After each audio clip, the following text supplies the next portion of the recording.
let's talk about, so we're talking about loss of market share. Let's do some history with you. This is something that, you know, you're special to this question I'm going to ask you to. The market share being lost to the brick industry itself. I mean, it used to be stucco and vinyl siding or whatever. They're not really great products compared to what a brick is, but hardy boards really come in and take a lot of market share.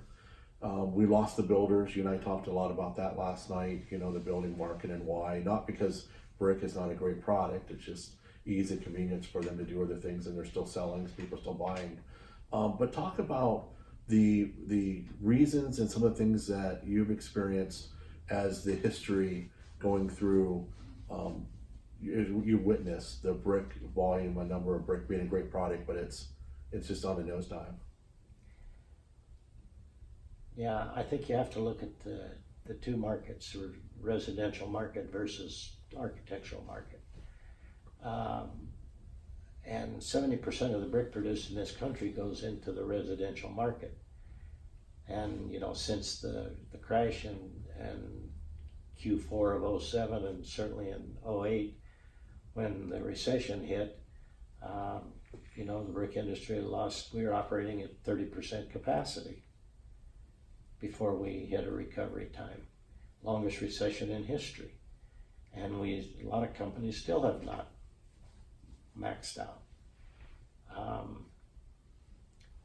So we've lost market share, and I don't know if we'll ever see a time when we make 9 billion brick like we did in 06, 07. I guess 07 was last year. We made, maybe it was 06, we made 9.5 or 9.7 billion brick in the US. And what we're down to under 2 billion right now? Are we under 2 billion? Well, I think we lost about 70%. I think we were 3 billion brick. And now we had lost so many plants that during this recession, kilns were shut down forever, plants were shut down. Yeah. And I don't know if we can ever produce, you know, 4 or 5 billion brick again.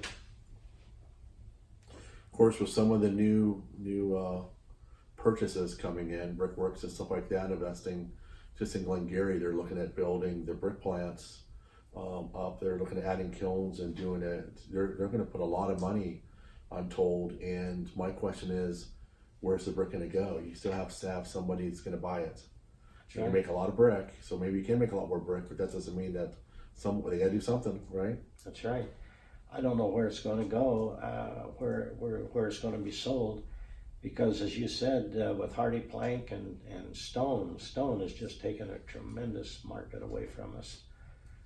And we sat around the board table at Region 6, and when stone came into vogue, and you could buy brick for $3 a square foot, and stone was $30 a square foot, and they were not even blinking an eye. It was a fad, we thought. Well, it'll last a couple of years and be gone. Well, that's not the case, and then still, you know, that fake stone, manufactured stone came into being, and everybody in the garage that had his space in his garage could make it. 1,000 companies at one time. Yeah, and it became $30 a square foot installed, became 10. Yeah, real fast. And so now it's a very competitive product. It's less than that some places. Yeah, and some of them didn't stay on the wall. They don't, not always, no. And so it's not it's not a better product, but it's attractive to a lot of people. And because it looks like masonry. Yeah, and in the architectural market, with the trend that I've seen take place over the years, and a reverse trend regarding sizes of brick, and I want to address that. But the advent of the rain screen wall, which is thin, you know, large tile panels. It is, yep. Imported, nearly all of it imported because nobody's making it here. Right. And that's taking some architectural market away from us. So I think we've got I think we have a problem on our hands as an industry. And we're not spending enough money promoting our product, which has always been the case. You know, we don't, as I may have mentioned last night, years ago, McDonald's was spending 15 cents of every hamburger on advertising. And we just don't do it. We don't promote our product the way we should.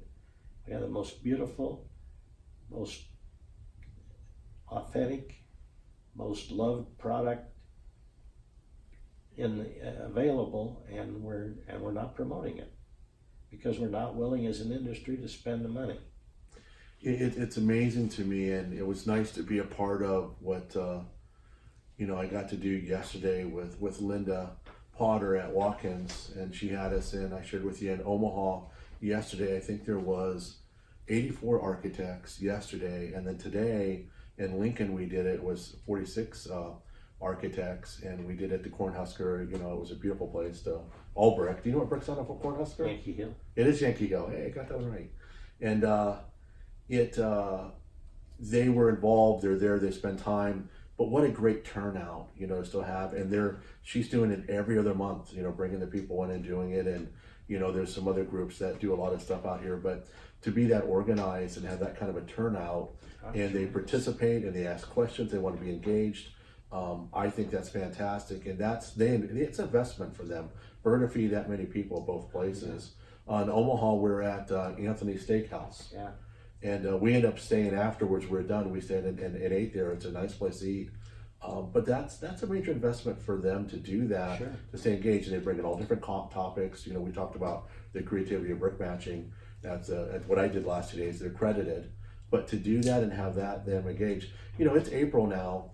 They don't need that many credits. They get it pretty fast. These people are still coming, architects, because they want to know what's going on. They want to be a part of it.